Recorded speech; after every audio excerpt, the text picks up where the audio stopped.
Sahyadri digital, आवाज सामान्य जनतेचा। आणि आताची सर्वात मोठी ब्रेकिंग न्यूज हाती येते। बदलापूर घटनेनंतर आता आंबेगाव तालुक्यातील खोडेगाव येथे शिक्षकी पेशाला काळीमा फासणारी घटना घडली आहे। क्रीडा शिक्षकानं क्रिकेट खेळाडू विद्यार्थिनीचा विनयभंग केल्याप्रकरणी गुन्हा दाखल करण्यात आला। मात्र अद्यापही आरोपीला अटक नाही।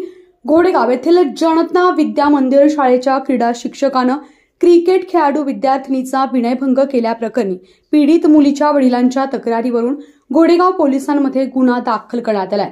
क्रिकेट खेळाडू मुलीला संघाचं कॅप्टनपद देण्याचं आमिष दाखवत जवळीक साधून शिक्षक राजेंद्र पानसरे यांनी विद्यार्थिनीचा विनयभंग केला। या प्रकरणी पीडित मुलीनं शिक्षकाचा त्रास सहन न झाल्यानं क्रीडा शिक्षकाची तक्रार पालिकांकडे केली। शिक्षकाचा त्रास सहन न झाल्यानं क्रीडा शिक्षकाची तक्रार पालकांकडे केली आहे। त्यानुसार शिक्षक राजेंद्र पानसरे याच्यावर घोडेगाव पोलिसांमध्ये गुन्हा दाखल करण्यात आला आहे। घोडेगाव येथे काल एका फिर्यादीवरून एक गुन्हा दाखल झालेला आहे। त्याच्यामध्ये शाळेतील शिक्षकानेच वारंवार एका अल्पवयीन मुलीचा पाठलाग करून तिचा विनयभंग केल्याबद्दल गुन्हा दाखल आहे। गुन्ह्यामध्ये भारतीय न्यायसंहिता 75, 77 तसेच पोक्सोचे 8-12 या कलमांतर्गत गुन्हा दाखल आहे।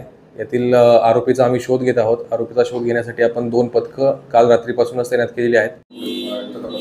ही घटना फिर्याद काल दाखल झालेली आहे। त्या अनुषंगाने आम्ही पूर्णपणे तपास करत आहोत आणि या घटनेच्या अनुषंगाने त्याचबरोबर इतर काही घटना घडल्या असतील तर त्या अनुषंगाने आम्ही त्याबद्दल चौकशी करून त्यामध्ये जे कोणी दोषी सापडतील त्यांच्यावर योग्य ती कारवाई करण्यात येईल।